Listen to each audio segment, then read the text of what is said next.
देखो ए का ना रेट इधर दिया है, वाई में देखो वाई एक्सिस पे रेट दिया है और एक्स एक्सिस पे नंबर ऑफ स्पीसीज प्रेजेंट, और ये दिया है कि ए बी सी और डी।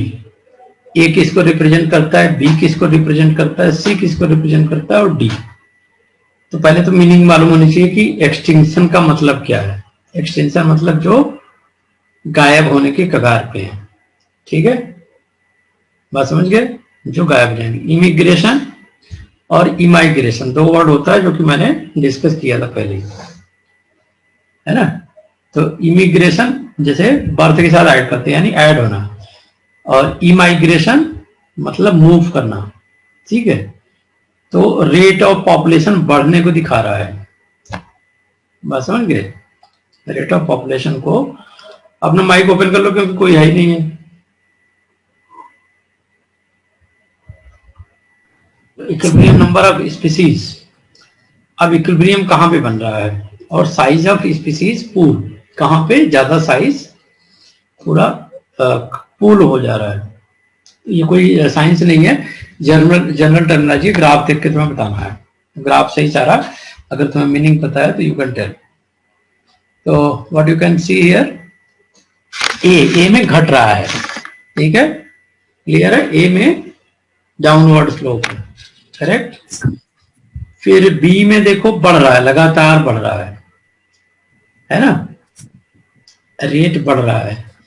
और एक सिंगल आइसलैंड का बायोटा दे रहा है, क्वेश्चन भी बार बार पढ़ना है और फिगर को भी देखना है, और फिर इसके बाद माइंड में कैलकुलेट करना है। सी और डी, सी एक ऐसा पॉइंट दिखा रहे हैं जो कि जहां पे ए और बी पॉइंट मीट कर रहे हैं, ठीक है ना, और डी ऐसे पॉइंट पे इंडिकेट कर रहा है जो फिक्स है, न घटा है न बढ़ा है, वहीं पे है ना।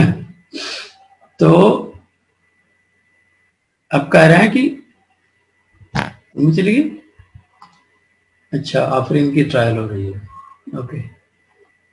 तो कह रहे हैं A B C D order में है लिखा हुआ, मतलब ए क्या होगा, ए एक्सटेंशन में कहते हो या इमाइग्रेशन में। तो आंसर आप देखेंगे तो आपको आंसर आपको समझ में भी आएगा कि ए को कह रहे हैं इमाइग्रेशन, है ना, माने जो पॉइंट ए है और पॉइंट डी में बिल्कुल लो है, ए में सबसे टॉप पे है, यानी इमाइग्रेट हुए हैं, ठीक है ना।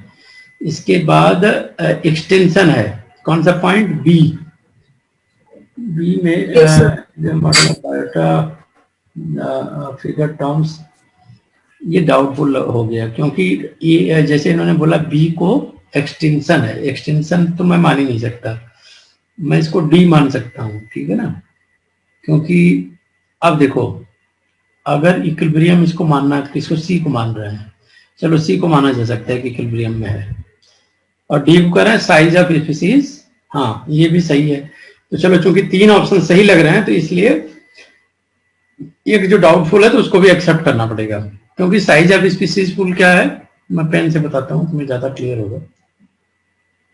अभी देखो ये दिया है 0, मान लो ये होता 100, तो नंबर ऑफ स्पीसीज प्रेजेंट कितनी होती, टोटल 100। ये कह रहे हैं ये है एक्चुअल में फाइनल साइज डी, ठीक, ये हो गई डी फाइनल साइज। बी को कह रहे हैं ये रेट बढ़ रही है, तो ये क्यों कह रही है, तो इसमें डाउटफुल हो गया था इसलिए क्योंकि ये कह रहे हैं एक्सटेंशन, एक्सटेंशन में बढ़ती नहीं है रेट, है ना, इसलिए ये डाउटफुल था। अब ए इमाइग्रेशन हो सकता है क्योंकि ये डाउनवर्ड जा रही है, रेट लगातार घट रही थी। इमाइग्रेशन दो होते हैं, एक इमिग्रेशन जिसमें प्लस होता है यानी पॉपुलेशन में ऐड होता है, पॉपुलेशन एग्जिस्ट करती है और उसमें कोई चीज ऐड होती है, एक यहां से मूव कर जाए, यहां से मूव कर जाए तो क्या बोलेंगे, इमिग्रेशन, इमिग्रेशन, ठीक है ना, इसको बोलेंगे इमिग्रेशन, ठीक है। तो इमिग्रेशन में डिक्रीज, तो ये शार्पली डिक्रीज हो रही है, वो भी एक्सेप्टेबल है, ठीक है ना, वो भी एक्सेप्टेबल है। अब रह गई सी, सी इक्विलिब्रियम पॉइंट में, तो ये सी मान सकते हैं, ये डी मार्क कर लिया, इमिग्रेशन को ए एक्सेप्ट कर लिया, सिर्फ बी डाउटफुल था तो उसको मानना ही पड़ेगा कि ये यही हो सकता है। अभी क्लियर है क्वेश्चन को, सर एक बार फिर से एक्सप्लेन कर। देखो होता क्या है, ये ग्राफ दिया इन्होंने, पहले ग्राफ की मीनिंग समझो। ग्राफ में अगर कहते हैं वाई रेट है और एक्स जो है स्पीसीज है, टोटल नंबर ऑफ स्पीसीज है, यही बोल रहा है। तो ग्राफ तीन तरीके का हो सकता है। एक तो ऐसे अगर ला रहे हैं ग्राफ को, यानी यहां पे कोई ऐसा फैक्टर है जिसकी वजह से बिल्कुल स्पीसीज की संख्या घट जा रही है, ठीक है ना। बल्कि ग्राफ ऐसे नहीं है, ग्राफ उल्टे डायरेक्शन में है ना। ये है ऐसे सही,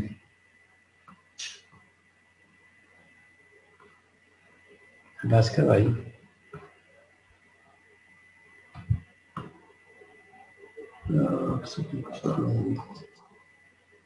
इरेजर क्यों नहीं उठ रहा है? हाँ ठीक है। अभी देखो तो ये इन्होंने दिखाया ऐसे, यानी लगातार रेट डिक्रीज हो रही, ठीक।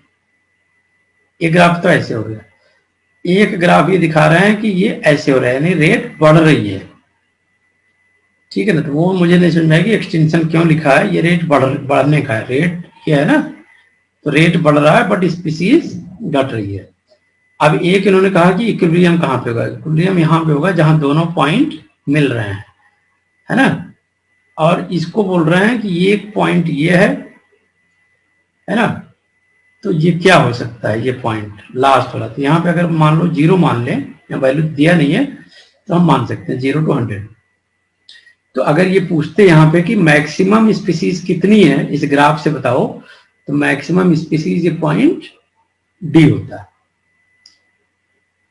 इससे ज्यादा तो ही नहीं है। तो मैक्सिमम कितना स्पीसीज होता, बोलो 100। यानी इसका मतलब डी पॉइंट जो है वो क्या है, साइज ऑफ स्पीसीज पूल, ठीक। साइज ऑफ स्पीसीज पूल, और ये equilibrium number of species, immigration, है ना। इमाइग्रेशन का मतलब ये बताया, इमाइग्रेंट मतलब प्लस होते हैं, ये पॉपुलेशन है, और इमाइग्रेशन मतलब मूव करेंगे तो ये रेट गिर रहा है, तो ये समझ में आ गया, मैंने इसको असाइन कर दिया ए, बिना कुछ प्रॉब्लम के। अभी समझे क्वेश्चन क्या कह रहा है। क्वेश्चन कह रहा है कि अभी ग्राफ देखो और बताओ कि किस पॉइंट को क्या टर्मिनोलॉजी दे सकते हो। तो अगर कुछ नहीं पकड़ में आ रही तो इक्विलिब्रियम देखो, तो इक्विलिब्रियम तो हमेशा ये सी होगा, है ना, ये वाला पॉइंट। तो सर इस वजह से सी और डी ऑप्शन तो वैसे ही हट गया, क्योंकि साइज ऑफ स्पीशीज पूल तो है ही नहीं समझे नहीं मैं क्या कहना चाह रहा हूँ। देखो मैं फिर से बताता हूँ। नहीं सर, मतलब जैसे आपने कहा ना कि सी पॉइंट जो है वो इक्विलिब्रियम है। हाँ ये इक्विलिब्रियम है, सी तो और डी तो कंफर्म हो गए। ये सर तो सर सी पे इक्विलिब्रियम जो ऑप्शन है उनमें सी और डी में नहीं है ना? है ना, सब में है इक्विलिब्रियम टर्म, सब में है। ये सर अब फिक्स ये करना है कि ऑप्शन पे है ना ये। सुनो तो, अब इन्होंने दिया point A B C D, graph में मेंशन कर दिया। ये कह रहे हैं कि लाइन से दिखाना, ये जो लिखे हैं ये लाइन से हैं। ये किसी, अगर मान लो डी सही होता तो यहाँ ए मतलब इमाइग्रेशन, बी मतलब एक्सटेंशन, सी का मतलब साइज होता, और डी का मतलब इक्विलिब्रियम होता, ठीक। बात समझ गए। अगर ए सही होता तो ए का मतलब एक्सटेंशन जो कि है नहीं, बी का मतलब इमाइग्रेशन होता, सी का मतलब इक्विलिब्रियम होता, और डी का मतलब साइज ऑफ पूल होता। तो साइज ऑफ पूल अगर डी मानते हो तो यहाँ पे लिख लो कि हम डी को भाई मानेंगे साइज ऑफ पूल। उसमें दो ऑप्शन आते हैं, ए और बी, ठीक। अब सी किसको मान रहे हैं, वही मैं बोल रहा हूं। हाँ, इक्विलिब्रियम भी देखो दो जगह आ गया। अब रह गया ए और बी में, तो बी मान लो डाउटफुल है, लेकिन ए तो क्लियर है ना। ग्राफ एक्सटेंशन नहीं है ये वाला, ठीक है ना, क्योंकि इमाइग्रेशन में क्या होता है, इमाइग्रेशन में देयर इज ए एडिशन, तो रेट बढ़ रही है, नंबर ऑफ स्पीसीज डी तक आ रही है यानी बढ़ रही है। तो ये हो गए, एक्सटेंशन तो नहीं है, तो ये वाला कट गया। अब हो गए इमाइग्रेशन, सीधा सीधा। ठीक, इमिग्रेशन मैं में 2 यही बोल पॉइंट। रही थी कि जैसे हाँ, हमने समझ कंसीडर गए। किया कि सी इक्विलिब्रियम है, तो लास्ट 2 ऑप्शन हाँ, तो वैसे ही चेंज हो रहे हैं। यस यस, कहने मतलब ये क्वेश्चन पूरा लॉजिकल था, कोई इसमें साइंस का लेना देना नहीं था। ठीक, खाली आपको प्रेजेंस ऑफ माइंड लगाना था। Yes sir. सर इसमें इसमें सर डेफिनेशन का गेम था, बस, मतलब अगर आपको हाँ, कि डेफिनेशन डेफिनेशन आपको अच्छे से पता है क्लियर है तो। बस, सीधा सीधा, ठीक है ना।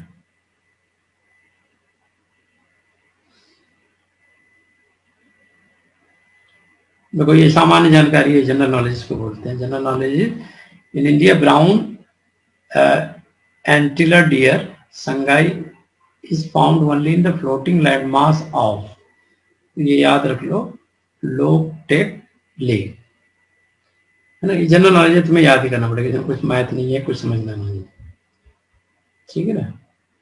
ये भी देख ही लो, which is the early seral community, ये टेक्नोलॉजी है। अर्ली सीरल कम्युनिटी का मतलब होता है ओपन मिनरल साइकिल, ये भी टेक्नोलॉजी नोट कर लो, ठीक, नोट कर लिया, नोट।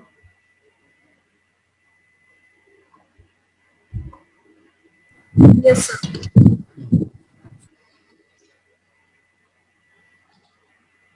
क्वेश्चन देखते रहना चाहिए, क्वेश्चन देखने से ना आपको आइडिया लगता है कि कहाँ पे ज्यादा दिमाग लगाना है, कहाँ पे लगाना है।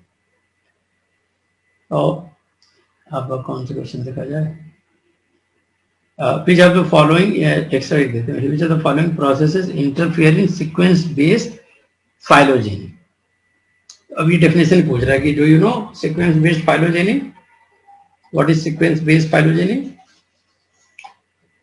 मेरी फोटो आज साफ नहीं आ रही क्या वीडियो। नहीं सर, आज उतने क्लियर नहीं है। वो बैकग्राउंड हटा हटा देता हूँ तो फिर आएगी सही। बट सर रोज तो सही आती है, रोज भी तो बैकग्राउंड होता है तो आज लगता है थोड़ा वीडियो में सही करता हूँ। अभी ठीक है, अभी ठीक होगी, अभी भी नहीं ठीक है। सेटिंग होती है कभी अच्छी सर, हो जाती पहले है। से बेटर है, बट जैसे रोज होती है वैसे नहीं। हाँ, अच्छे से रुको, मैंने आज वो ब्राइटनेस बढ़ा दी है, मुझे लगता है वो इसीलिए ना डाउन करना। जस्ट मिनट,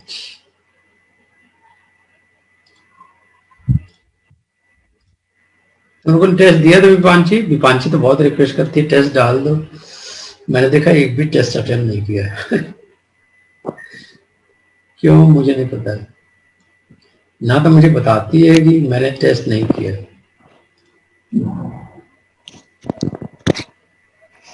दीपांशी दीदी क्या हो गया आपको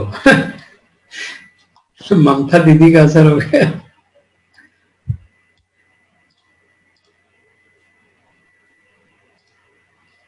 थोड़ा ज्यादा डार्कनेस में,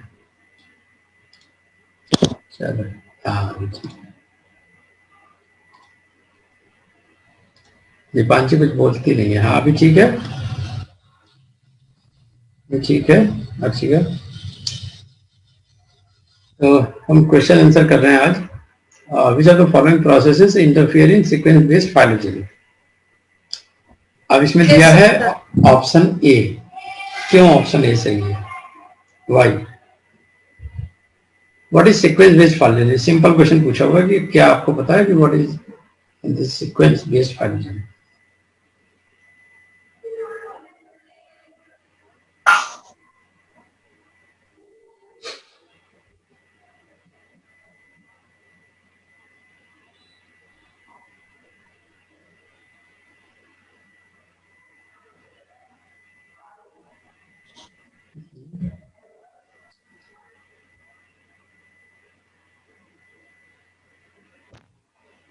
तो बताते हैं sequence phylogeny, phylogeny is any idea, नहीं है तो मैं बता देता हूँ।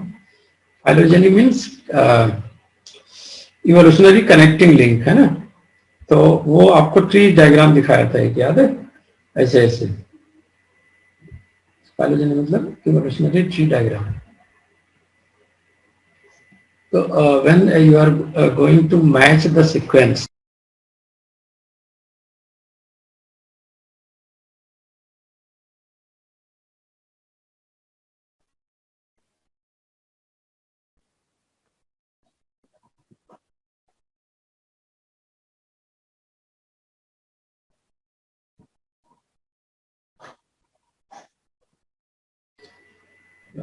चलो तो मैं एक्सप्लेन कर रहा था what is sequence based phylogeny. Sequence based phylogeny मतलब प्रिपेयरिंग ए ट्री डायग्राम। अभी क्लियर है ऑडियो? पिछली बार शायद ऑडियो चली गई थी ना, अभी ऑडियो आ रही सबको?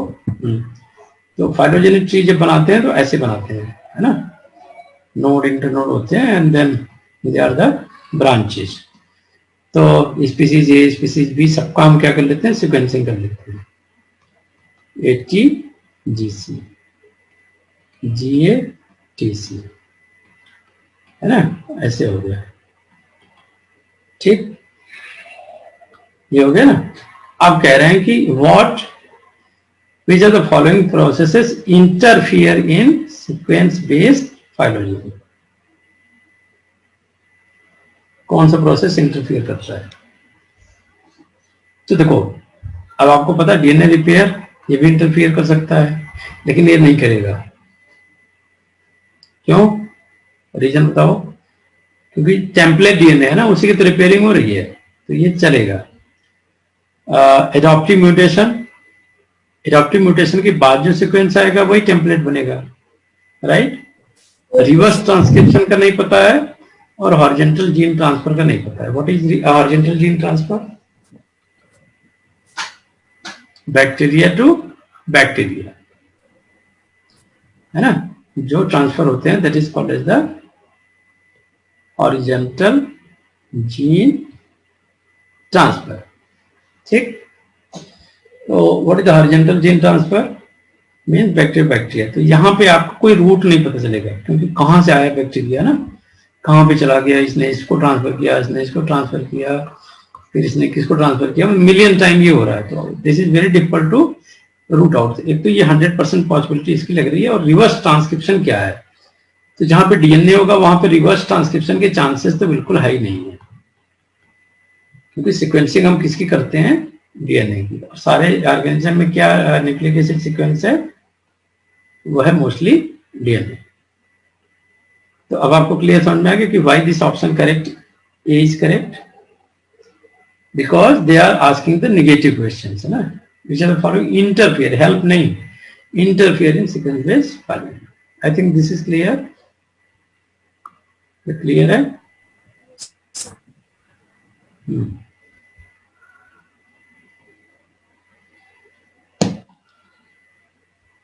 Which of the following group of species are typical of grassland habitat in India?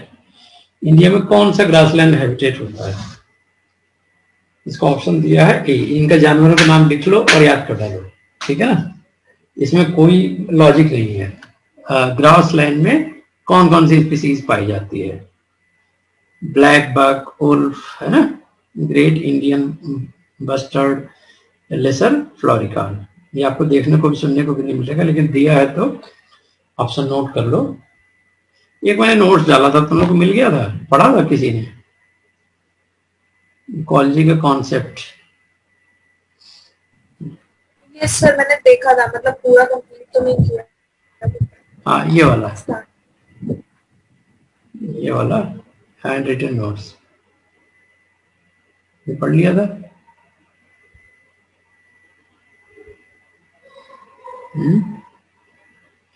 इसको मैं थोड़ा ब्रीफिंग कर देता हूँ। बायोडाइवर्सिटी ये एक्सप्लेन कर चुका हूँ ऑलरेडी, रिवीजन के लिए डाला था मैंने। जेनेटिक डाइवर्सिटी, स्पीसीज डाइवर्सिटी, है ना, इकोलॉजिकल डाइवर्सिटी। फिर ये भी बता दिया how to measure the species richness, है ना, एंड देन स्पीसीज इवननेस, ठीक है। तो which species is dominate, that is called as the low evenness. Number of species dominate, high evenness. जितनी ज्यादा स्पीसीज डोमिनेट करेगी उतना ज्यादा उसका इवननेस होगा, जितना कम स्पीसीज डोमिनेट करेगी उतना लो इवननेस होगा, ठीक है।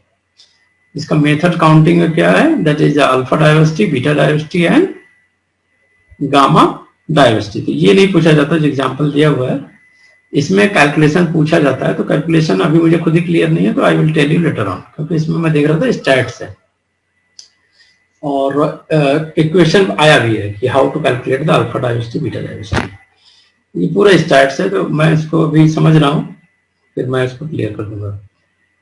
मैं एक नोट्स भी बना रहा हूँ आपके लिए, जिसमें सारे कैलकुलेशन एक जगह पे होंगे इकोलॉजी के। डिस्ट्रीब्यूशन ऑफ बायोडायवर्सिटी, ये लैटिट्यूडनल, ये इंफॉर्मेशन के लिए बस।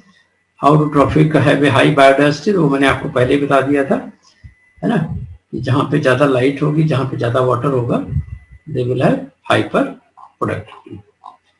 इंपॉर्टेंट, ये मतलब ऐसे ही बकवास सा नोट है, लेकिन ये रिवीजन के लिए ठीक है, फटाफट कर लिए। इकोसिस्टम, सर्विस वैल्यू, ये ऐसे आते नहीं क्वेश्चन। लॉस ऑफ बायोडायवर्सिटी क्यों होता है, ये आ सकता है, habitat loss, over exploitation, another species invasion, co-extinction, other things में भी, क्लाइमेट चेंज आपको पता ही, बीएससी लेवल पे सब पढ़ाया जाता है। बायोडायवर्सिटी हॉटस्पॉट,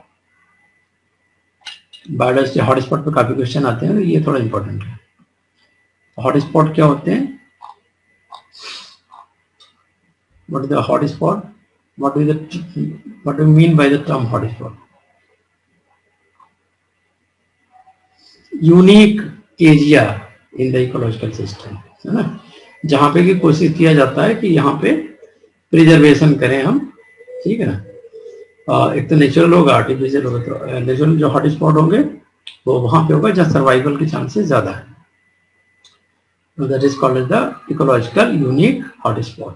दैट में बी ओशियन, दैट में be sea, that is under the global conservation. Okay, so for example,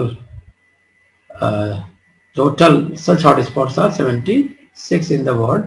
In India there are 2 hotspots, ठीक है, लक्षद्वीप में है एंड आंध्रा में है शायद।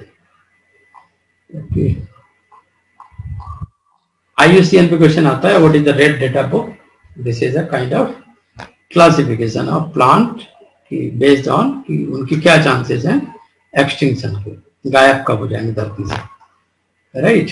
तो this is the colour list, red data book मतलब colour list, red list, yellow list, blue list, green list and pink list. नीचे से पढ़ो, रेड लिस्ट मतलब threatened species of plant and animal, जो बिल्कुल गायब होने वाले हैं। येलो लिस्ट रेयर, है ना, रेयर है, ये केवल बहुत खास पीरियड में ये मिलेंगे जानवर या plant. Blue list rare species again. Green list finally endangered, मतलब एंडेंजर्ड में आ चुके हैं। Pink list critically endangered, endangered की 2 कैटेगरी है, कौन कौन सी, पिंक और ग्रीन। कौन कौन सी है, पिंक और ग्रीन, पिंक और ग्रीन।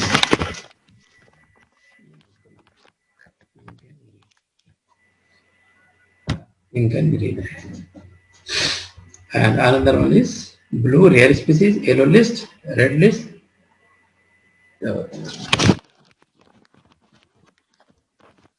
कैमरे में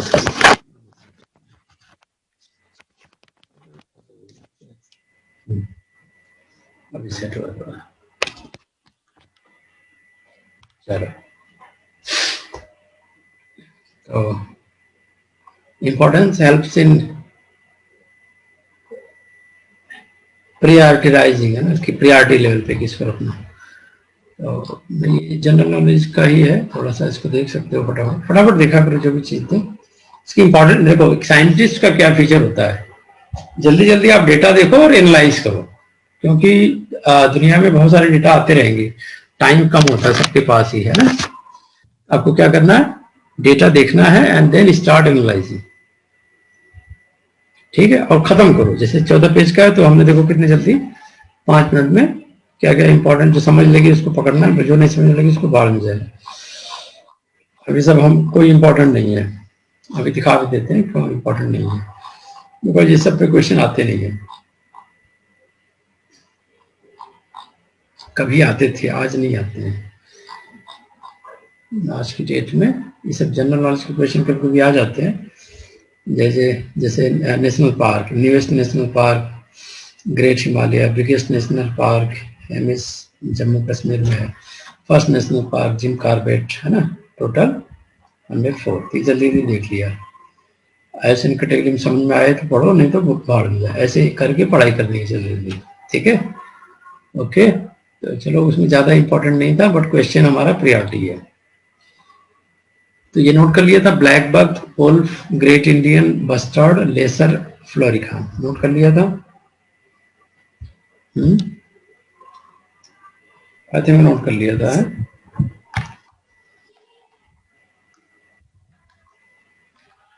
नोट कर लिया, नहीं नोट किया था।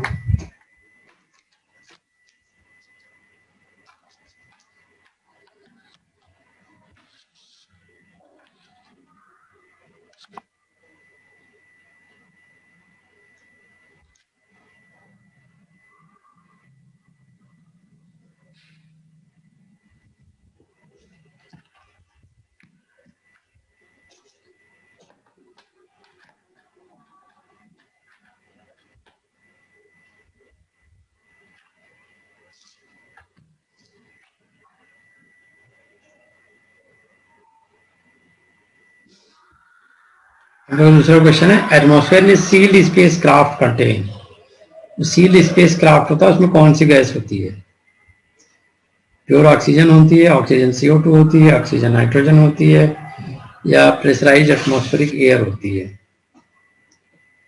तो आप इसको भी जनरल नॉलेज के रूप में नोट कर लो, that is mix of oxygen and nitrogen, ठीक।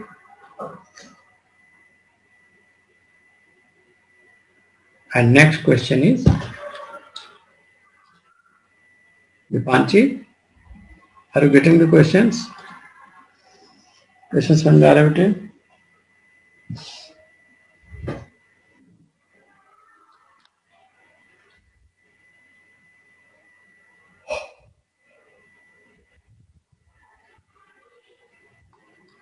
Hutchinson concept of ecological niche is based on.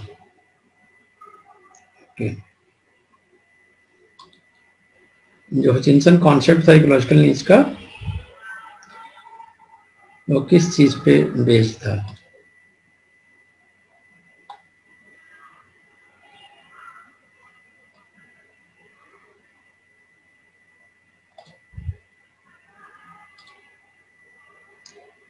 No idea.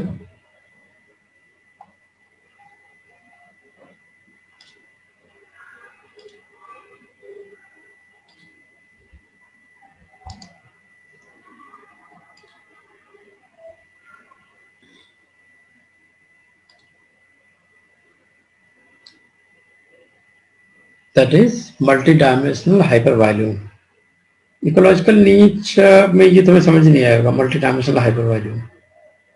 Micro habitat पे हो नहीं सकता, रोल प्लेट इकोसिस्टम वो भी नहीं हो सकता, combination of role plate and micro, मतलब ये तीन ऑप्शन ही ऐसा दिया है जो कि नहीं हो सकता। इसलिए अगर नहीं भी पढ़ा है, then you can mark multi dimensional hypervolume. Micro habitat मतलब बहुत ही स्मॉल, तो इकोलॉजिकल नीच नहीं हो सकती। इकोलॉजी का मतलब होता है ब्रॉड, है ना, मैं समझ रहे हो? इकोलॉजिकल नीच का मतलब है बहुत ही ब्रॉड, स्मॉल पॉपुलेशन तो एग्जिस्ट ही नहीं करेगी, इसलिए वो चीजें है नहीं।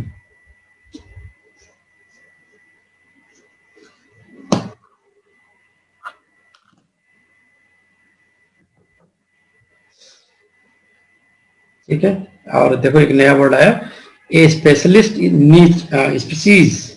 What is specialist species? ये भी जनरल नॉलेज का नोट कर लो। स्पेशलिस्ट स्पीसीज वाइडर तो हो नहीं सकती क्योंकि स्पेशल है। स्पेशल है तो नैरो नीच होगी, एंड सर्वाइव इसलिए करेगी कि उसकी हाई एफिशिएंसी होगी नीच यूटिलाइजेशन की। क्योंकि नैरोअर रीच में अगर स्पेशलाइज्ड स्पीसीज जिंदा है तो इसका मतलब है कि that is having the higher efficiency of niche. Clear है? यस नो बोलते रहो, नहीं तो मेरी स्पीड बढ़ जाएगी। Yes sir. हाँ, चलो नेक्स्ट ना। Yes sir. ठीक है,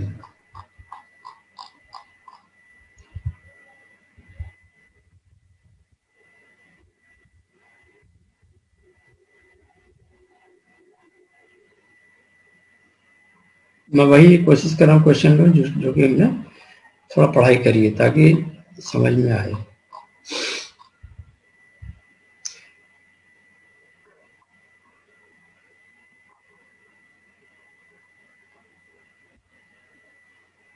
सिम्बियोटिक। काफी क्वेश्चन आते हैं, मैं देख रहा हूँ, मुझे याद आ रहा है ना 2-3 साल में जो क्वेश्चन मैंने देखे हैं, काफी क्वेश्चन टच करते हैं।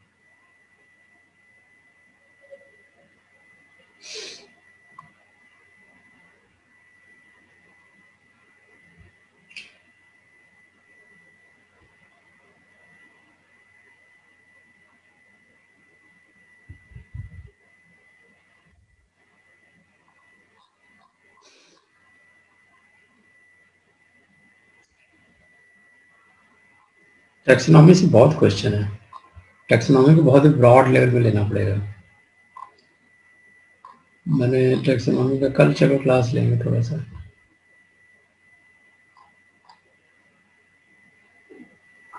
हाँ, ये 105 वाला पढ़ चुके हैं, थोड़ा ये लेते हैं ना। Following graphic for a logistically growing population, ये पढ़ चुके हैं ना,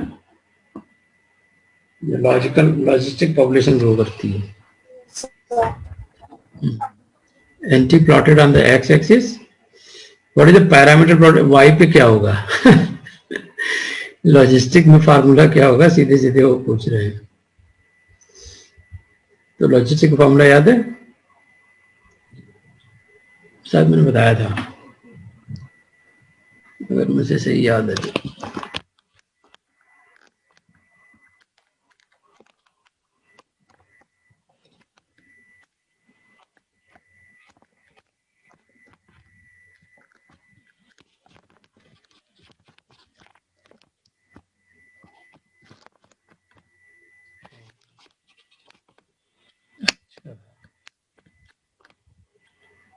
वाओ सारे कलर में देखिए चेंज हो रहे हैं।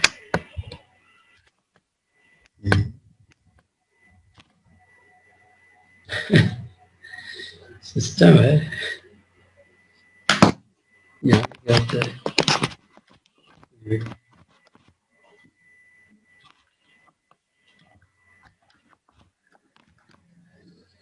चलिए जी, तो ऑप्शन ये नोट कर लो, DN बाई, और फॉर्मूला याद नहीं, इसका मतलब याद करना पड़ेगा, ठीक है ना।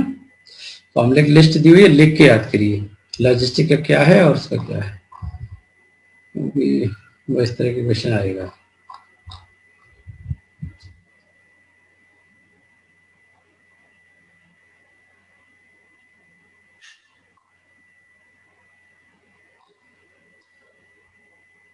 काफी क्वेश्चन आ रहे हैं। An example of species interaction called commercialism is, इन्होंने 4 एग्जाम्पल दिए हैं, इसमें से आपको ढूंढना है, शायद ये हम लोग कर चुके हैं। Orchid plant growing on trunk of mango tree, commercialism plant. Female mosquito तो हो ही नहीं सकता। माइक्रोवेव लिविंग ह्यूमन गट, वो थोड़ा सोचने वाला है। And then nitrogen fixing bacteria in association with legume plant, तो वो तो सिम्बियोसिस है ना, nitrogen fixation, not commercialism. Commercialism में क्या होता है, one is harm other is benefited, यही है ना, या other is no effect one is benefited, ऐसा ही कुछ है कॉमर्शियलिज्म। व्हाट इज कॉमर्शियलिज्म, याद है किसी को, कम्युनिटीकोलॉजी। सर इसमें सर एक को बेनिफिट होता है, बेनिफिट होता है और दूसरे को नहीं होता है, मतलब निगेटिवली भी कुछ नहीं होता है, 0 होता है उसमें। अच्छा 0 होगा ना, वही मैं कह रहा कुछ इफेक्ट नहीं होता है। हूँ। हाँ ठीक है,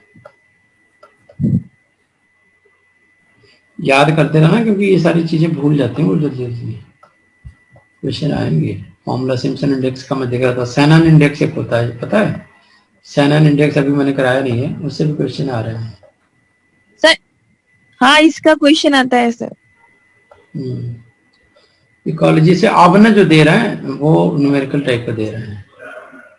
जैसे ये ग्राफ है, ग्राफ में रैंक एविडेंस से पूछा है, किसका एविडेंस ज्यादा होगा, किसकी रैंक फर्स्ट करोगे, मैंने इसीलिए एकदम सेल्फ एक्सप्लेनेटरी डायग्राम ही बना दिया है। These rank evidence curve shows that community is dominated by one of the 5 tree, मतलब टॉप में जो रहेगा वो डोमिनेटिंग दिखाएगा, जो नीचे है वो थोड़ा कम डोमिनेटिंग है। 5 region community B are present in equal proportion. ऐसे क्वेश्चन आ सकते हैं कि which you can give a rank first according to the dominance. तो greater evenness indicated by lower slope. तो ये भी पूछ सकते हैं स्लोप के देख के कि बताओ कौन सा ज्यादा इवननेस है। तो जिसका लोअर स्लोप होगा वो इवननेस कम होगी, सॉरी ग्रेटर इवननेस होगी। Lower slope greater evenness, higher slope lower evenness. Evenness is a kind of dominance, है ना, which is the common and which is the dominance. ऐसे कुछ कलेक्शन मैंने किए। बायोडाइवर्सिटी बताई दिया था, फाइलोजेनेटिक डाइवर्सिटी बता दिया था, स्पीसीज रिचनेस, स्पीसीज इवननेस कैसे कैलकुलेट करते हैं, एंड देन ये भी हो गया था। लैपटॉप की लाइट कम हो रही है क्या? Just a minute.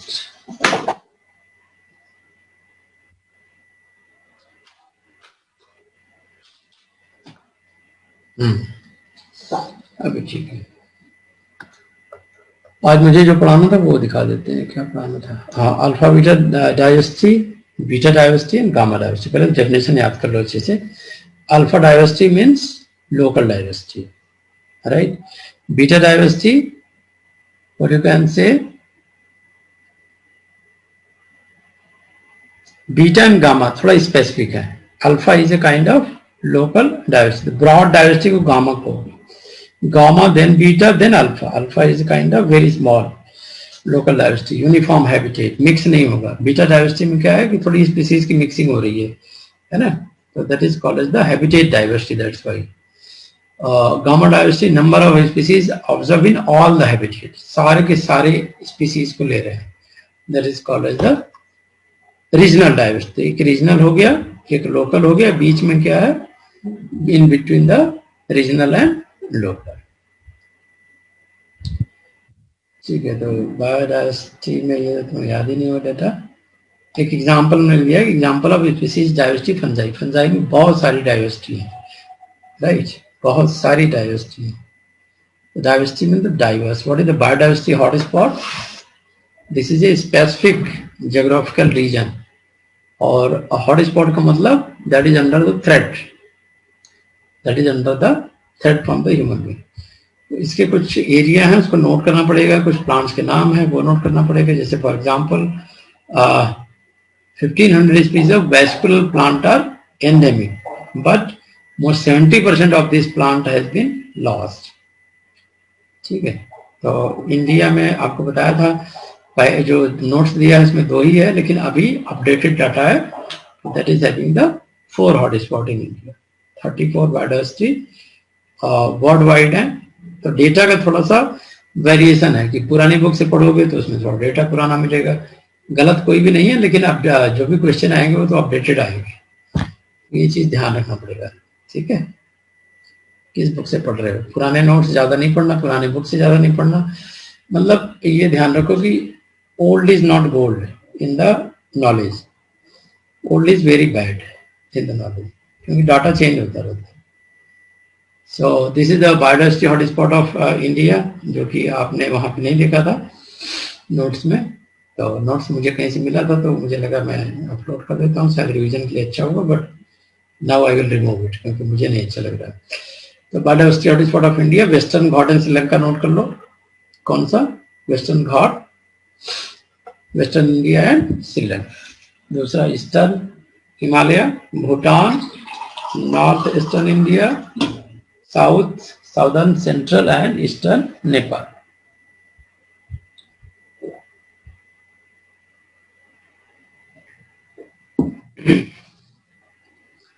Indo Burma, Bangladesh, Malaysia, है ना, कंबोडिया, वियतनाम, ये सारे पहले भारत के पार्ट ही थे, बाद में अंग्रेजों ने अलग कर दिया है सबको।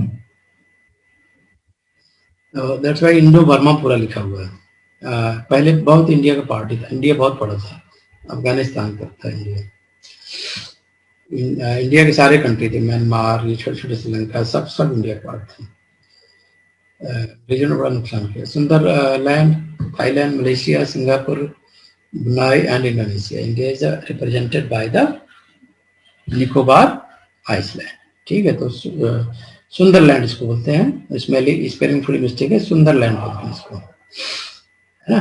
Thailand, Malaysia, Singapore, Brunei and Indonesia, all 5 countries are together called as Sundaland. यहाँ पे इंडिया की जो पार्ट है निकोबार आइसलैंड है. ये नोट कर लिए. Biodiversity hotspot of India, most of the endangered species are here. ठीक है, तो ये है, हमने बना दिया है ग्राफिकल रिप्रेजेंटेशन. रेड कलर से इसीलिए इसको दिखा रहे हैं.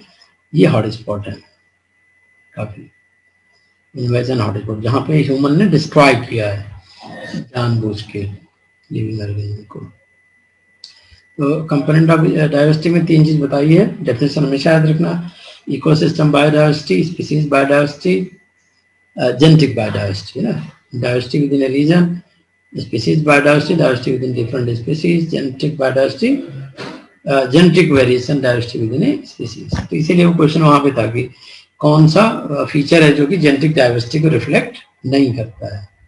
That was the horizontal gene transfer. तो स्पीसीज रिचनेस क्या है, ये बार बार बोलने में दिमाग में आएगा, तो डोंट फॉरगेट, है ना.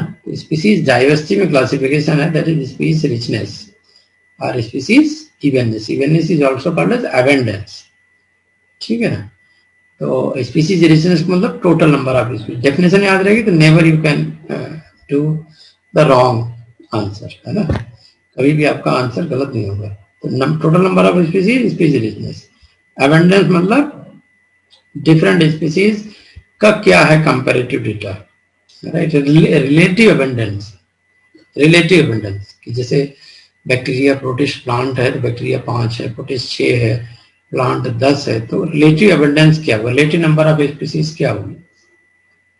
ठीक है ना, वो हमने डिस्कस किया हुआ था. Ecosystem diversity, variety of habitat that occur within a region और mosaic of patches found within a landscape.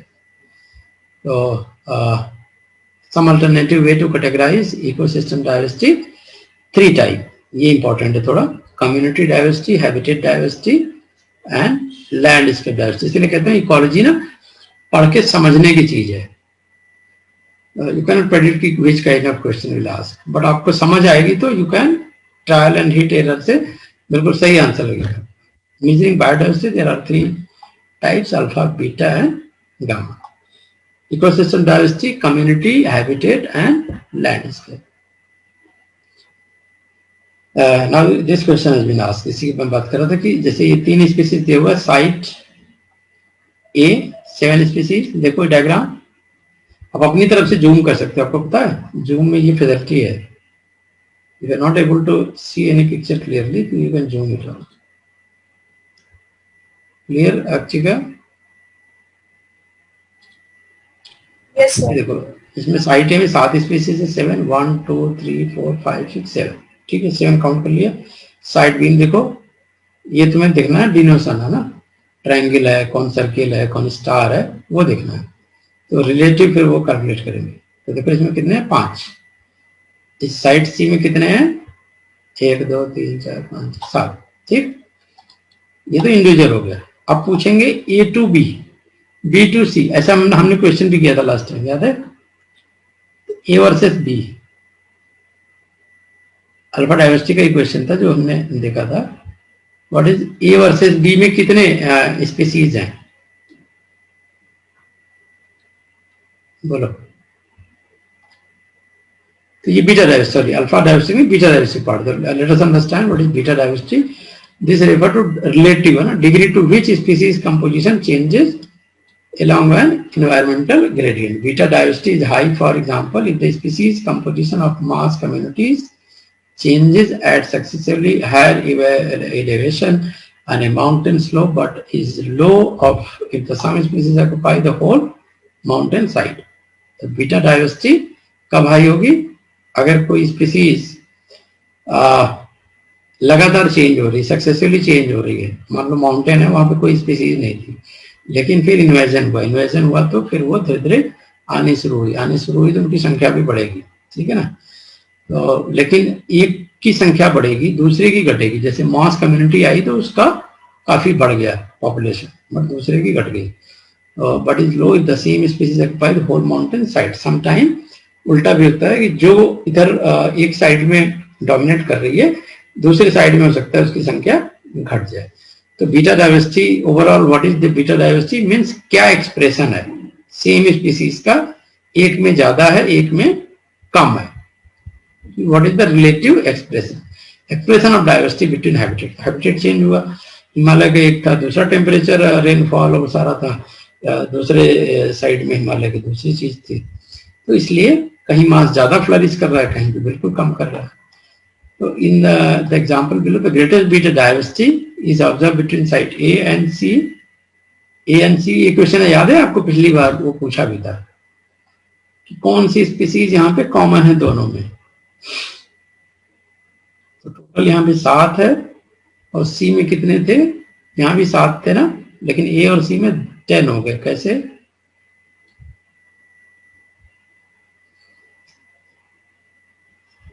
तो कॉमन स्पीसीज पहले काउंट कर लो ना। ट्रायंगल है दोनों में, लिखो। बच्चों सो गए सब, बड़ी बुरी आदत। एक स्टार मैच कर रहा है, 2 2 और कौन सा मैच कर रहा है? ये वाला मैच कर रहा है, 3 3। ठीक है? नहीं सर, हाँ हाँ मैच कर रहा है। फिर ये नहीं मैच कर रहा है, ये नहीं मैच कर रहा है, 2 ये नहीं कर रहा है, ये नहीं कर रहा है। स्टार 2 हो गए, है ना? स्टार यही वाला, एक और स्टार कर लो, 1 2 4 हो गए, है ना? 2 स्टार हो गए। ये भी यूनिक हो गया।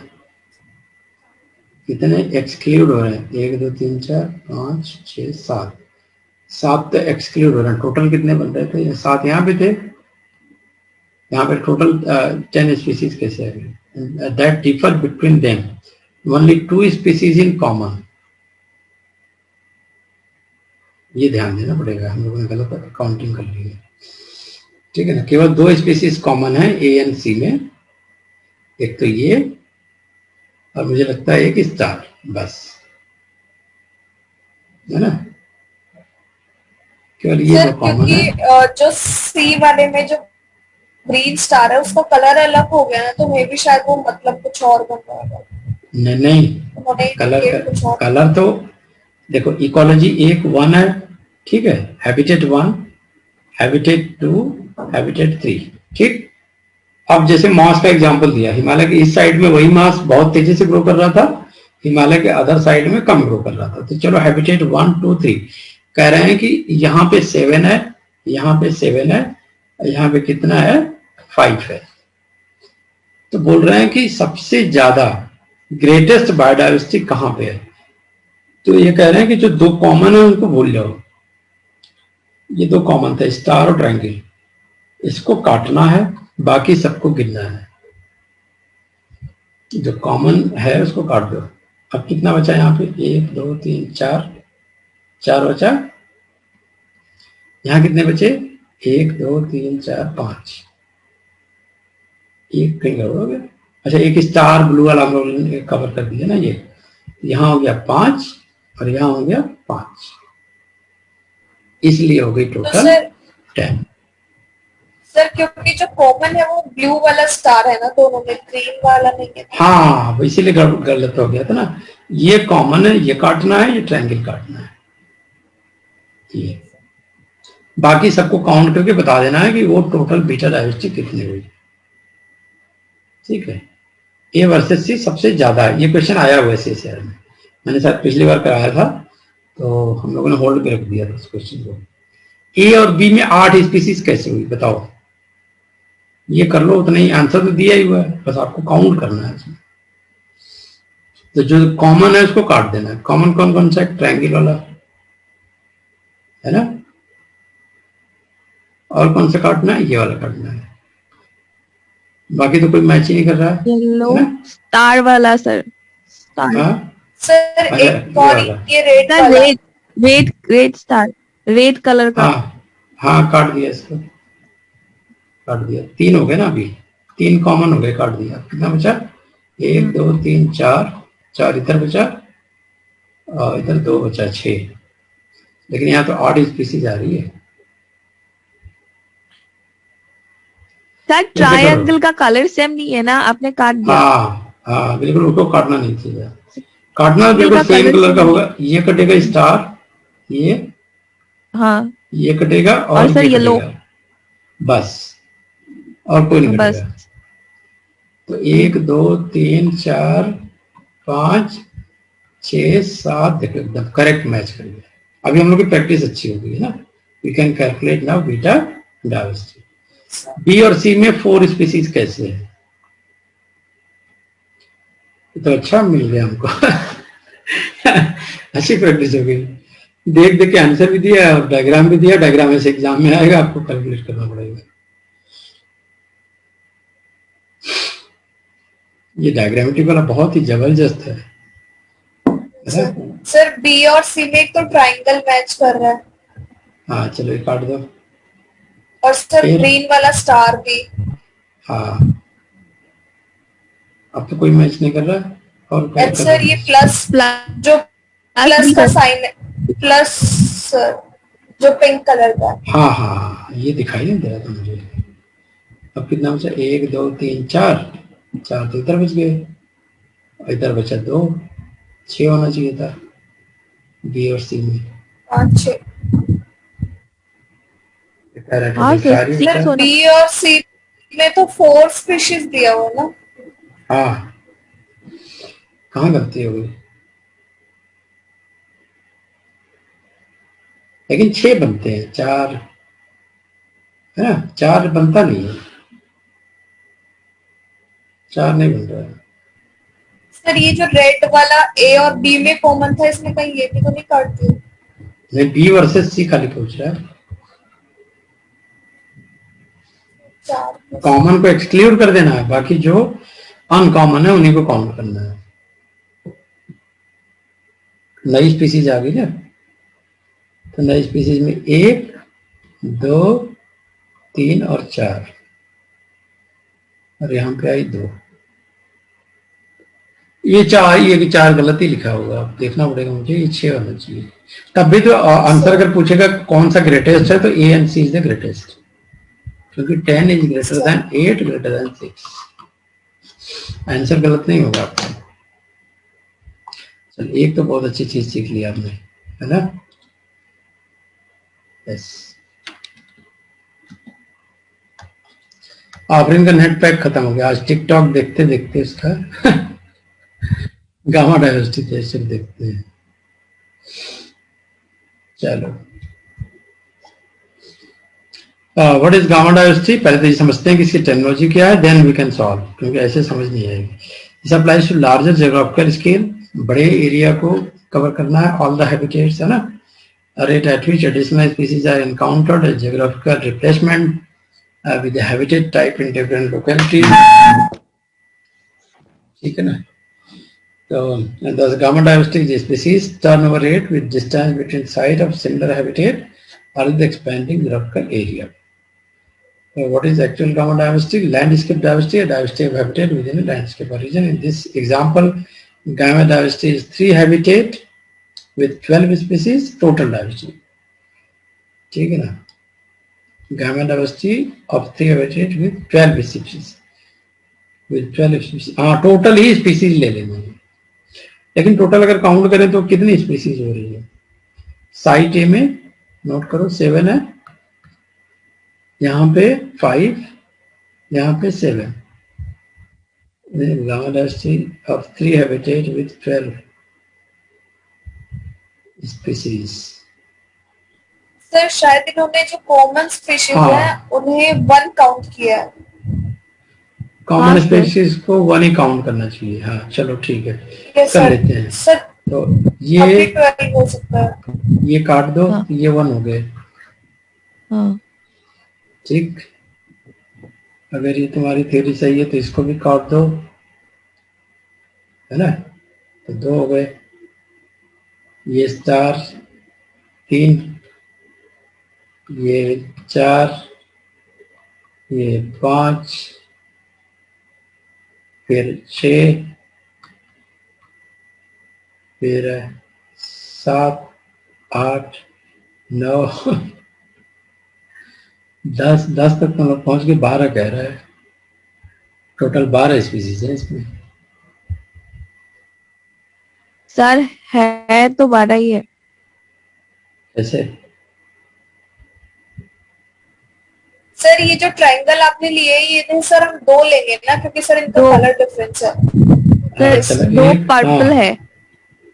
ठीक है, ये कलर चेंज है, कलर को बार बार भूल जाना। 1 2 हो गया क्योंकि ये कट गया, ठीक है। ग्रीन 3 हो गया, पेयर में लेना है।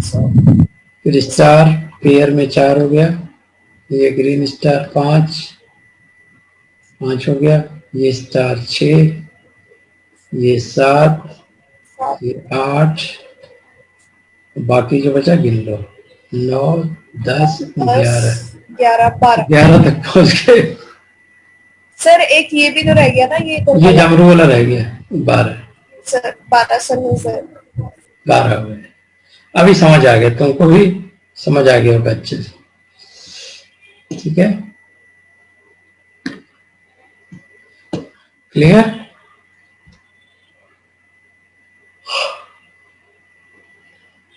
चलो इजी था, कोई दिक्कत नहीं थी, है ना, कर लोगे अब, ठीक। अभी समझ में विपांशी मैंने क्यों अपलोड नहीं किया स्लाइड? सर मैं अपडेट कर रहा हूँ बार बार, वो स्लाइड एक ही स्लाइड में तो एक ही है, लेकिन अपडेशन डेली हो रही है। मैं सोचता हूँ जब फाइनल हो जाए फिर मैं अपलोड करूँ। ये देखो, बर्न फॉरेस्ट एरिया, ऐसे ऐसे हैबिटेट है, that is called the habitat destruction, habitat pollution, habitat degradation, various reason may be there, है ना। तो आजकल देखो पराली जलाने की बड़ी समस्या आती है, सीधे जल बर्न करते थे, नासा से पिक्चर आती थी कि देखो जला रहे हैं लोग, है ना। तो इसकी वजह से क्या हुआ कि there are various species and the verge of extension are have been extinct. जैसे एलिफेंट टस्क काट रहे हैं, जहाँ हाथी को मारते हैं, उड़ीसा में बहुत मारते हैं हाथी को। अभी तो जब से बीजेपी सरकार आई थोड़ा कंट्रोल हो गया, अदरवाइज तो इतना मारते थे। सारे स्मगलर तो सब बैठे हैं दूसरी पार्टी में, चोर स्मगलर माफिया सारे दूसरी पार्टी में बैठे हैं, विपक्ष। शेर को मारते थे, खाल बेचते थे, कोई नदी बेच रहा है, कोई बालू बेच रहा है।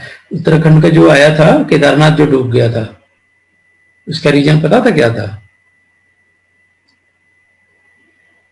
केदारनाथ में जो पानी भर गया था, नहीं बाढ़ आई थी एक बार, उसका वो था कि जितने मिनिस्टर हैं वो क्या करते हैं 13 में, हाँ वो जितने माउंटेन्स है ना, जितने सुंदर सुंदर स्टोन नहीं घरों में काट के लगाते हैं अच्छा मकान बनाने के लिए, वो स्टोन बड़े बड़े वहां से काट करके कटाई पॉलिश करते हैं।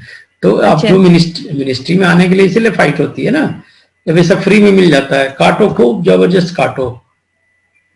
तो वहां पे एक माउंटेन है केदारनाथ के जस्ट पीछे, उसको लोगों ने काट दिया, जबकि वो कवच था, मुकुट होता है जो सिर के ऊपर, उसको काटना मना ही था। लेकिन स्मगलरों का तो कोई धर्म होता नहीं है, खूब अच्छे से काटा उन्होंने। तो जब बाढ़ आई तो वो रोक नहीं पाया। और उधर चाइना ने भी गेम किया था, चाइना ने एक केमिकल डेवलप किया है आर्टिफिशियल बादल फटने का। एक बार चाइना खुद ही डूब गया था, वो एक्सपेरिमेंट कर रहा था और एरोप्लेन से जाके वो केमिकल को बादल में रिलीज कर देते हैं, छिड़काव कर देते हैं, सारे बादल फट के पानी उनका गिर जाता है एक साथ। तो चाइना ने वो भी गेम किया था। चाइना बहुत गेम करता है, लेकिन चाइना भुगतता भी खुद ही है पहले। भस्मासुर है चाइना, एक दिन खत्म हो जाएगा। खुद ही हथियार बनाता है, खुद ही खत्म हो जाएगा। अभी कोई रिसर्च में बता रहा था कि अभी जो डबल म्यूटेंट है वो कोरोना है ही नहीं है, वो दूसरा ही कोई स्ट्रेन है वायरस का। अभी एक थर्ड कोई स्ट्रेन आने वाला है जो चाइना तैयारी कर रहा है इंडिया में लॉन्च करने का। सर ये जो मेडिसिन लॉन्च हुआ वो काम करेगा? डीजी तो बहुत परफेक्ट काम करेगी। डीजी डाइडिऑक्सी है, ग्लूकोज। हाँ हाँ डाइडिऑक्सी बैन तो हो गया। मेडिसिन थोड़ी ना है, वो तो ग्लूकोज है ना। आप वो जो ग्लूकोज यूटिलाइज करके अपना जो चलाता था एनर्जी साइकिल, वो एनर्जी साइकिल को ब्रेक कर रहे हैं। वो तो वायरस के ऊपर तो हमला ही नहीं कर रहे हैं। उसको नाम दिया गया चीट द चीटर्स, उस दवा का नाम। तो पता है साइंटिस्ट कम्युनिटी में all scientist are saying 2DG is not a drug, this is a kind of strategy to kill the virus. जैसे वो अक्षिका तुमने सुना होगा, विपांची ने भी सुना होगा, वो भस्मासुर था एक, उसको शंकर भगवान ने वरदान दिया था, है ना, ये सर कि वो तुम जिसके ऊपर हाथ रख दोगे वो भस्म हो जाएगा। तो वायरस ऐसे ही है। तो वायरस को बेवकूफ बनाया, मतलब भस्मासुर को बेवकूफ बनाया था विष्णु भगवान ने। विष्णु भगवान ने एक बड़ी सुंदर सी स्त्री का रूप, है ना, बना लिया। तो वो मोहित हो गया, तो उसने कहा तुम मेरे से शादी करो। तो उसने कहा ठीक है। उसको तो पता नहीं था कि इतना चीट द चीटर्स वाला प्रोग्राम चल रहा है। राक्षसों को मारने के लिए बड़े बड़े कार्यक्रम चलते हैं। तो वो उन्होंने शर्त रखी तुमसे शादी कर लेंगे लेकिन तुम मेरे जैसा डांस करके दिखाओ, ठीक है। उसको 2 मिनट के लिए तो याद था कि हाथ सिर पे नहीं रखना है ना, जो भस्मासुर था। विष्णु भगवान को ये पता था कि 2 मिनट के बाद ये भूल जाएगा। तो उन्होंने सारे स्टेप किए, लेकिन वो वाला हाथ वाला स्टेप सबसे लास्ट में किया। वो भूल चुका था उस टाइम पे, उसने ऐसे अपना हाथ रखा और खत्म हो गया। तो इसी तरह से वायरस के लिए 2-डाइडिऑक्सी जो ग्लूकोज है, तो एक एक्चुअल में इसका श्रेय जाना चाहिए था। एक लेडी है उत्तराखंड में, उसको, बहुत ही यंग लेडी है, 28 ईयर्स की है, उसने ये ऑब्जर्व किया कि ये वायरस को जब हम जो जिसको कोविड हुआ है या जिसको भी ये बीमारी हो रही है, जिनकी डेथ हो रही है, उनमें कारण यह था कि ग्लूकोज बहुत ज्यादा वो खाते थे। उनका जिसे कहते हैं ना कि कोविड हो जाता है तो गला सूखने लगता है, प्यास बहुत लगती है, मिठाई खाने का मन होता है। तो उस लड़की को बड़ी हैरानी हुई कि इतना ज्यादा, मतलब नॉर्मल में तो ये नहीं होता है कि आदमी को बहुत ज्यादा भूख लगे, प्यास लगे, है ना, बहुत ज्यादा ग्लूकोज खाए, ऐसा क्या हो गया। तो इनको लगा कि कहीं न कहीं से ये वायरस अपने लिए भोजन सारा एक्सट्रैक्ट कर ले रहा है, और इतनी पॉपुलेशन इतनी कैसे बना ले रहा है बिना फूड के। तो उसने क्या किया कि उस पेशेंट का सारा ग्लूकोज डाइट काट दिया, कार्बोहाइड्रेट डाइट काट दिया, और उसको सिर्फ प्रोटीन का डाइट दिया। वो पेशेंट ठीक हो गया, 3-4 दिन में ठीक हो गया। तो अभी मेरा एक टॉक शो हुआ था, BBW टॉक शो, सैटरडे को था। मैंने उसमें भी ये चर्चा की थी कि एक्चुअल में चीट द चीटर्स प्रोग्राम यही है कि आप जो चाहिए वायरस को या ब्लैक फंगस को, तो वो आप नहीं दे रहे हो। ब्लैक फंगस को भी ग्लूकोज चाहिए, उसको भी कार्बोहाइड्रेट चाहिए, उसको भी चावल चाहिए, उसको भी बहुत सारा सिट्रिक एसिड चाहिए, विटामिन सी चाहिए ग्रो करने के लिए। तो डाइडिऑक्सी जैसे दिया, सारा साइकिल ब्रेक हो गया। ना तो इसका टॉक्सिक इफेक्ट है, ना तो ये मेडिसिन है।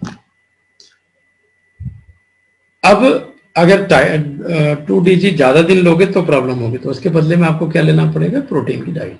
तो बात तो सेम होगी, आपको,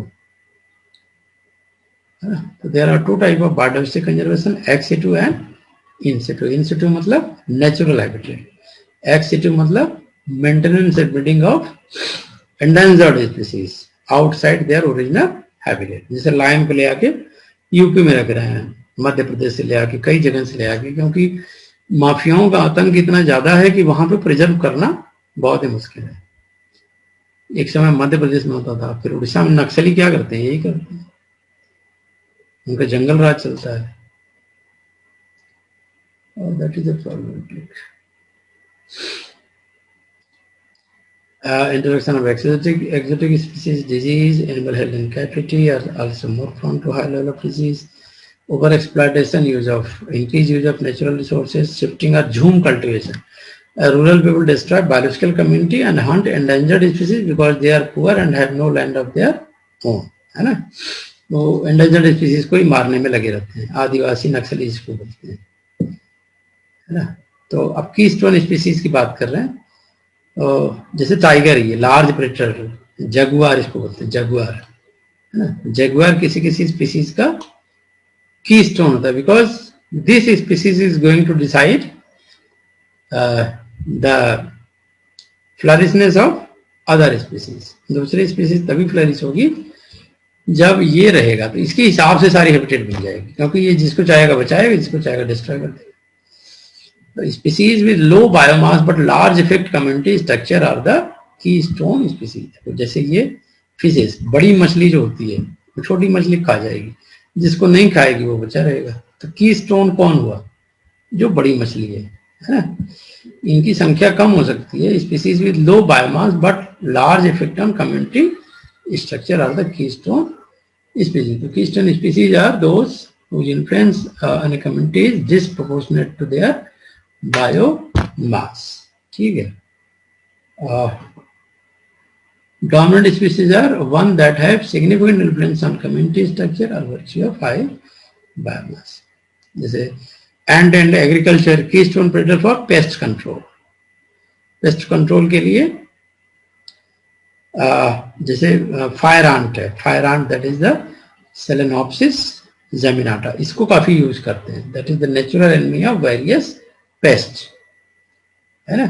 तो अब एग्रीकल्चर में पेस्टिसाइड बहुत यूज करते हैं, तो उसको यूज नहीं करना पड़ेगा।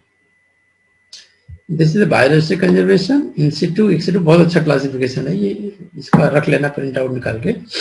इन सिटू में there are sacred groups and lakes, national parks, wildlife sanctuaries, terrestrial marine, ex एटोमिसाइकिल plant, seed bank, gene bank, crop preservation, botanical garden, zoological garden, aquarium, national park, wildlife sanctuaries. International effort for biodiversity conservation, UNEP इसका full form हो सकता है, united nation environment programme, world conservation union, WWF CITES, है ना। CITES का full form convention on international trade and endangered animal and plant species. Indian effort for biodiversity conservation, biodiversity bill आया था हमारे यहाँ 2002 में, and then India become party to convention on biodiversity. तो 22 मई को हम लोग सेलिब्रेट करते हैं, अभी आने वाला है, ठीक है। तो तुम लोग सेलिब्रेट करोगे ना 22 मई को। कौन सा दिन पड़ रहा है? International biodiversity day. And then you can see this picture, किसी डिजाइनर ने बहुत अच्छा बनाया, किसी आर्टिस्ट ने। Don't cut your trees. Saturday. हाँ, तो सैटरडे को हम लोग सेलिब्रेट करेंगे बायोडाइवर्सिटी डे, ठीक है। तो तुम लोग बताओ कीस्टोन स्पीसीज कौन कौन सी बची है, और टैक्सोनॉमी उस दिन पढ़ाएंगे दीपांची। मुझे भी अच्छा लगेगा कि टैक्सोनॉमी में थोड़ा सा रिसर्च करके आइए, मैं भी करूंगा, है ना। और आप उस दिन क्लास लीजिए शनिवार को, बायोडाइवर्सिटी डे बनाएंगे हम लोग, और उसका काफी प्रचार करेंगे पहले से, ठीक है। काफी अच्छे से ऐड कर देंगे सब जगह कि बायोडाइवर्सिटी में हम लोग टैक्सोनॉमी पढ़ा रहे हैं। तो ये कितना अच्छा आर्टिस्ट ने बनाया, don't cut your tree because the trees are the lung of the earth. ये पिक्चर बनी थी 200 साल पहले, है ना। मुझे कहीं आर्काइव में मिली, तो मैंने सोचा कि शेयर कर दूं आपको कि आज ये बिल्कुल सही हो रहा है। आज लोग ऑक्सीजन के लिए दौड़ रहे हैं, है ना। तो ऐसी चीजें होती रहती हैं। चलो, एक डेटा है हमारे पास सिम्पसन इंडेक्स का।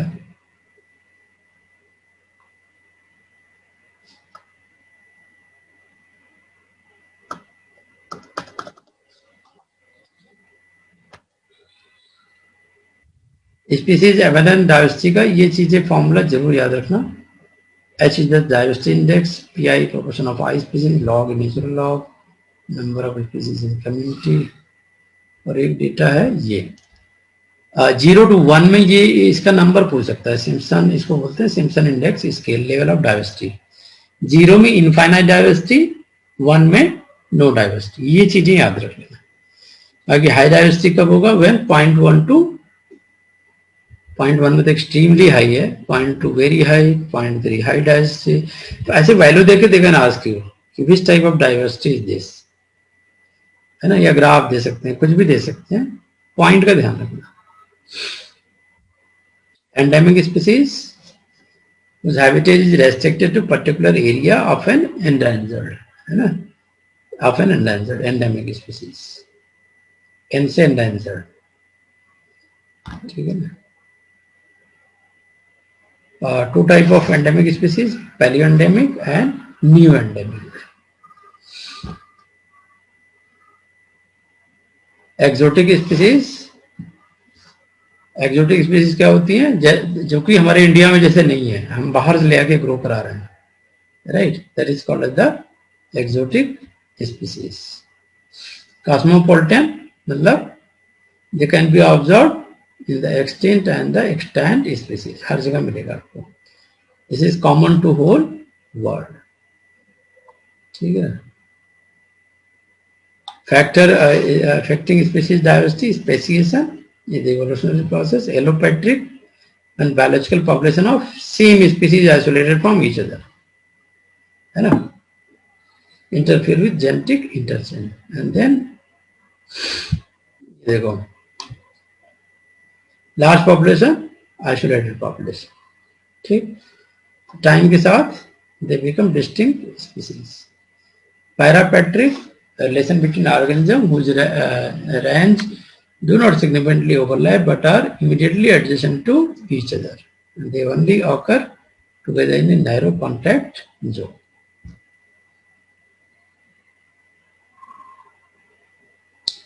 This is a peripatric formation of new species through evolution. पहले लंगूर से ह्यूमन बीइंग, है ना, ये तो गायब हो गए. Sympatric species, benthic, process through which new species evolve from single ancestral species while inhabiting the same geographical region. Causes of speciation, geographic isolation. Population are prevented from interbreeding by geographic isolation. So this geographic isolation may be because of mountain rise, continent drift, organism migrate, river change. This is geographic isolation. This is reduction of gene flow, right? Daughter species is the hybrid, original species. So after many generations, you can see such reduction of gene flow. Right? Chances of mating aggressive given distance. Extinction. What is extinction?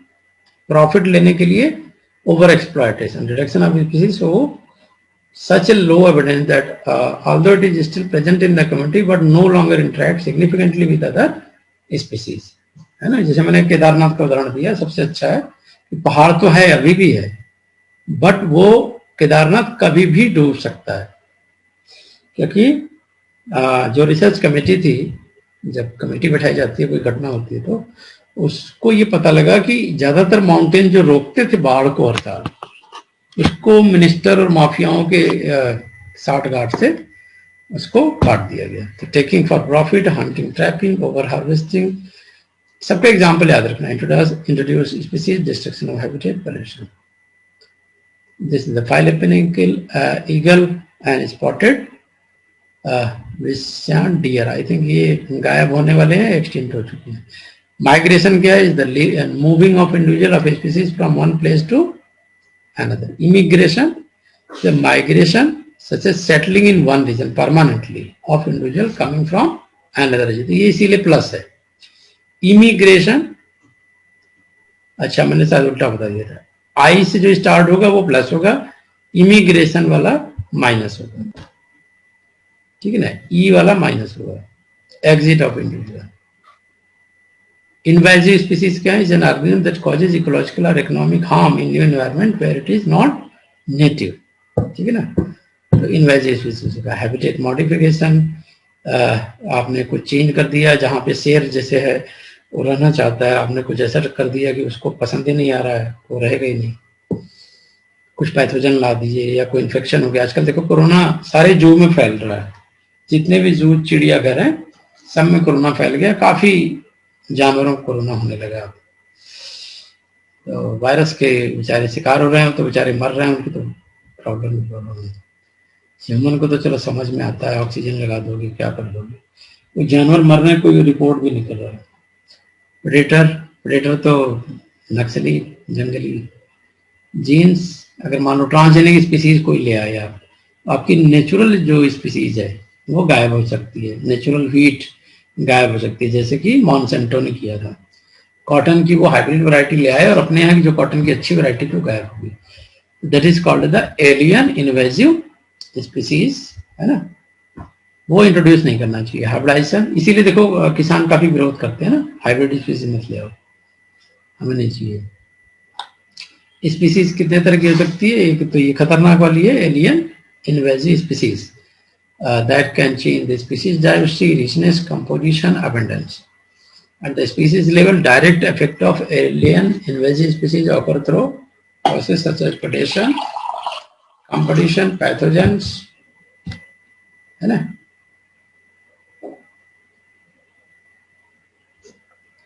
and parasitic transmission. ठीक, habitats through their impacts on species and ecosystem process, alien invasive species can result in fragmentation. बता चुका हूँ fragmentation क्या है, जिससे habitat loss हो जाए। तो इसीलिए ये फार्मूला है, इसको नोट कर लेना, इसको कहते हैं सैनन वीनर इंडेक्स। ये बड़ा इंपॉर्टेंट है। क्या बोलते हैं इसको? Shannon Wiener index. वो कल बताऊंगा कैसे कैलकुलेट करते हैं। ठीक, मैंने थोड़ा सा वर्कआउट किया था। सैनन वीनर इंडेक्स, ये डायवर्सिटी कैलकुलेशन के लिए। इसमें देखो क्या है, समेशन पीआई मतलब proportion of total abundance represented by I species, वो घटा के निकालते हैं। मतलब जैसे ऐसे है, मान लो तुम्हें एक ऐसे दे दिया स्पीसीज 1 2 3, व्हाइट ले लो क्योंकि इस पर चलेगा ही नहीं कोई कलर। मान लो स्पीसीज है 1, इसकी संख्या है 100, एक छोटा लेते हैं ना। 2 है, स्पीसीज 2 है तो इसकी संख्या है 4, स्पीसीज 3 है तो इसकी संख्या है मान लो 10। तो टोटल कितना हो गया बोलो? 16 हो गया। अब पीआई आपको निकालना है, तो पीआई क्या होगा? 16 माइनस 2, 16 माइनस 4, 16 माइनस 10। पीआई यहाँ कितना हो गया? Equal to 14, equal to 6, equal to, ये भी 6 हो गया। ठीक, ये हो गया पीआई। समझ गए पीआई क्या है? अब एलएन पीआई, यानी एलएन पीआई मतलब लॉग पीआई। ठीक है, तो लॉग लोगे 14 का, ये आएगा पॉइंट में, किसी का 0.5 आएगा, 0.3 आएगा, लॉग टेबल तुम्हें देखना पड़ेगा। ठीक है, तो ये माइनस में आता है कभी कभी, माइनस में, तो ये माइनस मल्टीप्लाई बाई पीआई, जैसे मल्टीप्लाई करोगे जो वैल्यू आएगी, और समेशन ऑलरेडी हमने कर दिए 16। इसको कहते हैं calculation of Shannon Wiener index of species diversity. Point में आएगी, 0 to 1 के बीच में आएगी, मोस्टली 0.3, 0.4, 0.5 ऐसे करके आएगी। और मैं दिखाता हूँ अगर कुछ होगा तो। अभी ये क्लियर हो गया ना? बहुत इजी है ये। देखो ये करके भी लगा हुआ है, ये देखा, समझा देता हूँ। आज मुझे ना बहुत इरिटेशन हो रही है, क्योंकि बल्ब ना आज मेरा सही सेट हुआ है, तो वो मुझे इरिटेट कर रहा है। जस्ट एक मिनट रुक जाओ, आज मेरी आंखों को ही खा रहा है ये बल्ब। मुझे इंटरनेट लाइट में पसंद नहीं।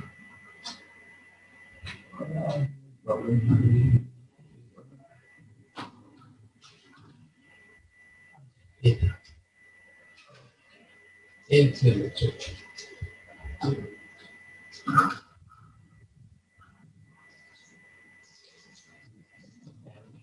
तरह से आदमी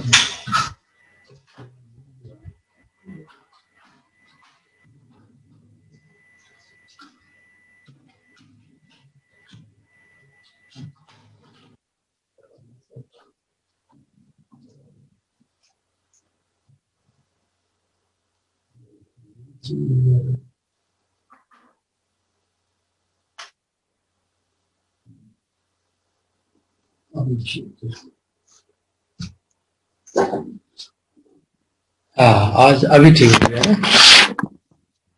थोड़ा सा क्लाइम कर देना कि थोड़ा सा लाइट का प्रॉब्लम आ रहा है, तो ये समझना है कि कल समझोगे बच्ची का।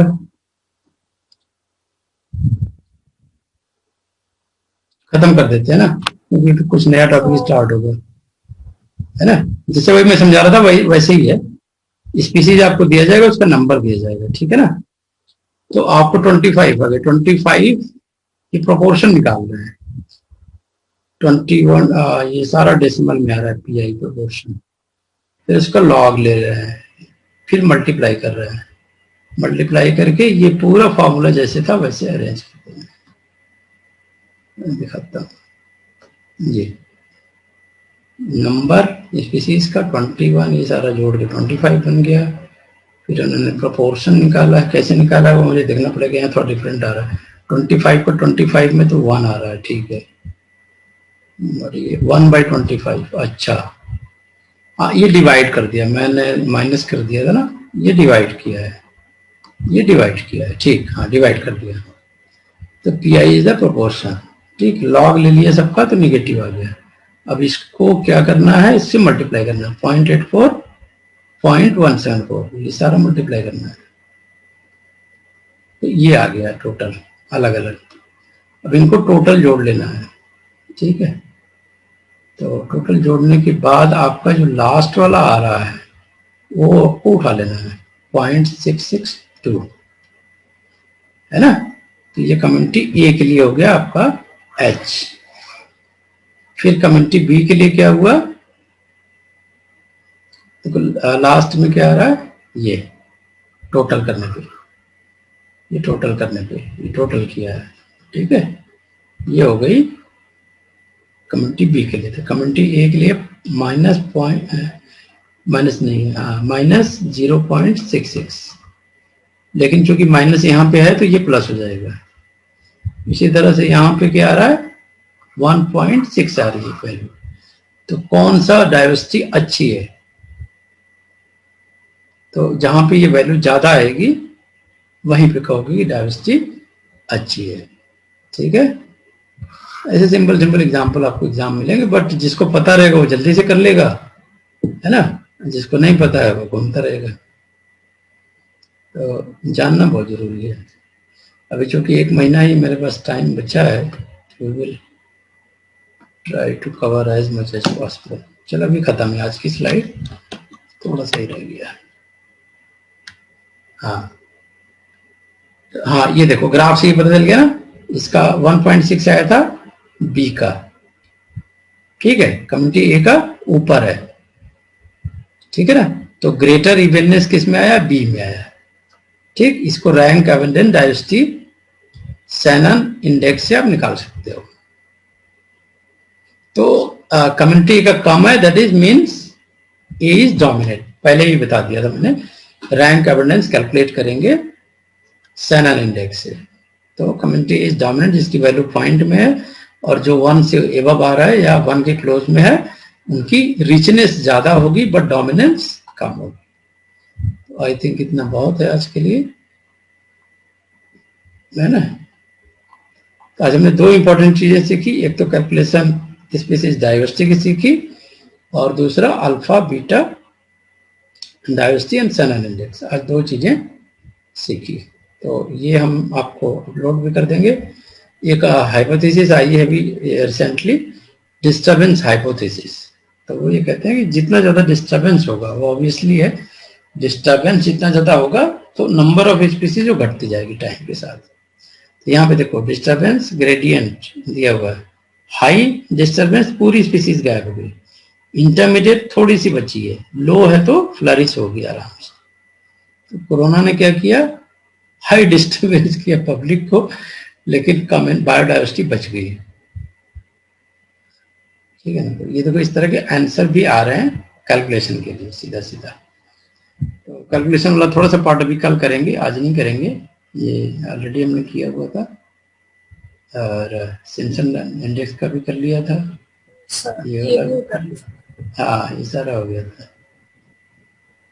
ये नहीं हुआ था, कल बताएंगे। इसमें फार्मूला ही लगाना था, कैरिंग कैपेसिटी क्या है वो समझाना है, चलो कल बताएंगे बहुत अच्छे से। मुझे याद आ गया, कल का टारगेट मिल जाता है ना जब लास्ट क्लास होती है तो उसी टाइम पे क्लास का टारगेट ये देखो अभी कराया था। According to 2014 IUCN red list which of the following vertebrate class has the largest percentage of threatened species। ठीक है ना, IUCN का डेटा तुम्हें पिंक जोन वो सारा बताया था, उसमें स्पीसीज का भी नाम है, वो तुम्हें देखना पड़ेगा। ओके, रेड जोन में कौन कौन से हैं ये अभी डिस्कस किया। Hot spot of species diversity, hottest spot are tropical rain forest. ये भी एग्जाम्पल उस दिन हुआ था कि कौन सा एक्सपोनेंशियल पॉपुलेशन के लिए अप्लाई होता है। इसका ऑप्शन था ए, dN/dt RN।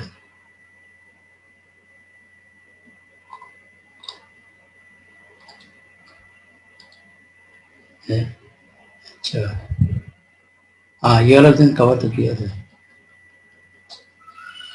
ये पढ़ाया था। अब इसमें लास्ट में है कुछ स्लाइड, इसमें पढ़ेंगे।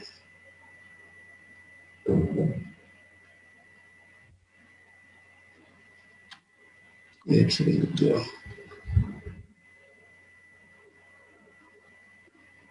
खाना करने और पढ़ाई करने में ना जल्दीबाजी नहीं करनी चाहिए। यहाँ का कलर गायब हो गया, देखूं कहाँ से लगा कलर। फॉन्ट में जो भी लिखा था ना वो गायब हो गया।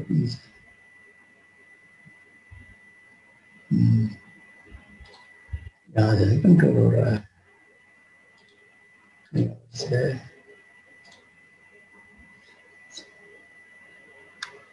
बट ये कभी कभी मैजिक हो जाता है, मुझे भी नहीं पता। चलो बाद में देखूंगा, कुछ स्लाइड की प्रॉब्लम हो गई है और अल्फाबेट दिख ही नहीं रहे जो लिखे हैं। चलो थैंक यू सो मच, है ना, कल करेंगे अब बातें। चलो थैंक यू।